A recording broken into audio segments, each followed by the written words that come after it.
હું કિંજલબા Rajput TET 1 pass ઉમેદવાર અને અમારા દરેક ઉમેદવાર વતી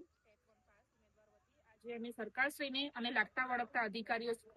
અધિકારીઓને અમે આવેદન આપવા આવ્યા છીએ કે જે અમારી ભરતી જાહેર કરીને ફોર્મ ભરાયા છે એની હજુ સુધી કોઈ પ્રક્રિયા હાથ ધરવામાં આવી નથી, તો સત્વરે અમારી ભરતી પ્રક્રિયા હાથ ધરવામાં આવે અને જલ્દી પૂરી કરવામાં આવે અને બાળકો અને ઉમેદવારોને ન્યાય આપવામાં આવે. મારું નામ કિંજલબા રાજપૂત છે અને હું મહેસાણાથી આવું છું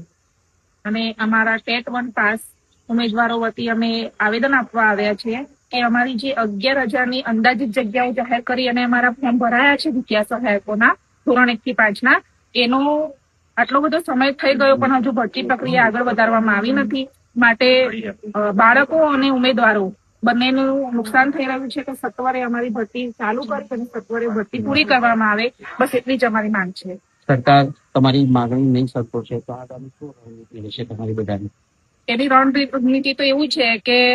હજુ 2023ની ભરતીના જે પડઘા છે એ હજુ પાટનગરમાં શમ્યા નથી, તો અમારે પણ એ રસ્તે ના જવું પડે એનું ખાસ ધ્યાન રાખે સરકાર, બસ એટલી જ અમારી તો માંગ છે.